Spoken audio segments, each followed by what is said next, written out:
Tone guide, calm, controlled, slightly cold.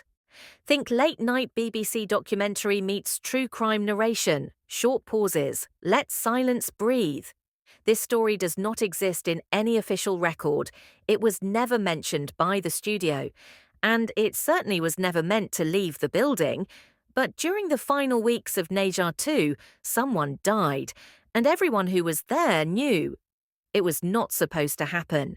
By the winter of production, the film was nearly finished, months of animation, endless revisions. Perfection demanded frame by frame. Only one sequence remained unfinished, a quiet scene, no battle, no music, just Neja and Ao Bing standing by the sea.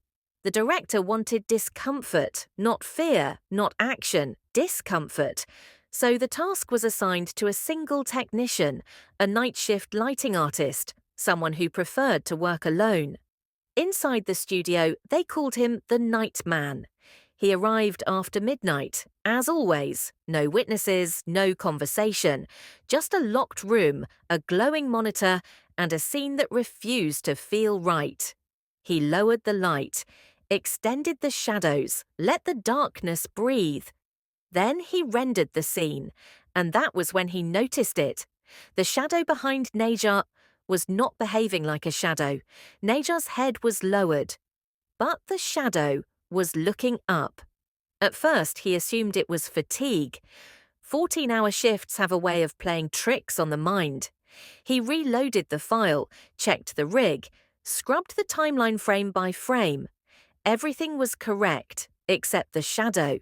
It was angled wrong, too deliberate, almost curious. Security footage shows the Nightman standing up from his chair, leaning closer to the screen, reaching out.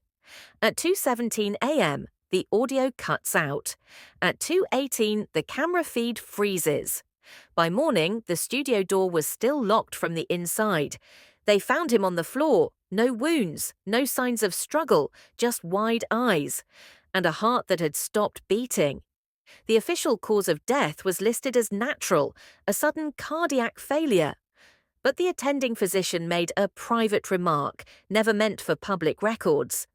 There is no physical trauma, but his expression suggests extreme psychological shock. Production resumed within 48 hours. The scene was altered, the shadows shortened, the lighting softened. No one spoke about what happened, and yet, during test screenings, audiences reacted strangely. No screams, no gasps, just silence, followed by a single sentence, repeated again and again. There's a moment, I don't know why, but it feels wrong.